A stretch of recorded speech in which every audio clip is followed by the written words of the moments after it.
एक महत्त्वाची अपडेट सविस्तर पाहूया। उपराष्ट्रपती पदाच्या निवडणुकीमध्ये भाजप नेतृत्वाखालील एनडीए आघाडीनं इंडिया आघाडीला धक्का दिला। सीपी राधाकृष्णन उपराष्ट्रपती बनले, पण या निवडणुकीमध्ये मोठा खेळ झाला। महाराष्ट्रासह इतर काही राज्यातील काँग्रेसच्या खासदारांनी एनडीएच्या उमेदवाराला मतदान केल्याची चर्चा रंगलेली असताना तेलंगणातील बीआरएसचे आमदार पडी कौशिक रेड्डी यांनी राजकीय बॉम्ब फोडलाय।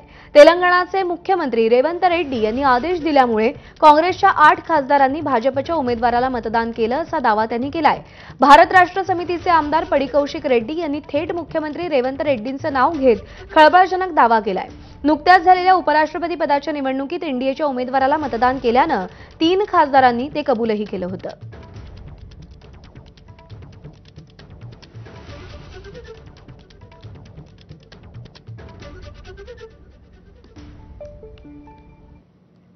कोल्हापूरच्या अंबाबाईचं दर्शन आज दिवसभर बंद राहणार आहे।